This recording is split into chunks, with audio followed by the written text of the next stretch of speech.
Hey guys, welcome back to Free Car Repair. Our mission here at the garage, guys, is to save you as much money as we can. That's why we make these absolutely free videos. Let's go ahead and start on it now. Show you guys where the fuse boxes are located and the fuse box diagram, okay, right here if you need to. So if you guys open, okay, first open the hood on your Ford F-150, you will notice right above the radiator fan, guys, you have a fuse box right here. Okay, that's the lid, and once you open, guys, that cover, okay, you're going to see a fuse box like that.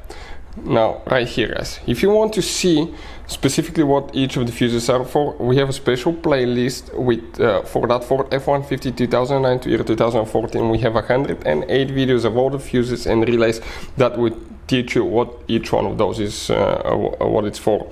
So let's say you're down the road and you need guys to have access to fuel pump fuse. You can just search on our channel and you'll be able to find it in seconds. The other fuse box is inside the vehicle, okay, and right here in the passenger compartment, in the footwell, guys, by that kick panel, when you remove the cover there, you're going to see the second fuse box, which is known as body control module fuse box, and it looks just like that.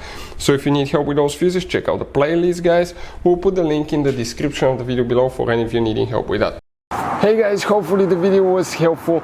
If you have any questions, don't hesitate to let us know. Leave a comment below. We'll try to make a video for your specific problem. Like, subscribe, comment, let us know what you think. And guys, by the way, we have more than 19,000 free repair videos on our YouTube channels, videos that can save you thousands of dollars in repairs. Thank you for watching and see you next time.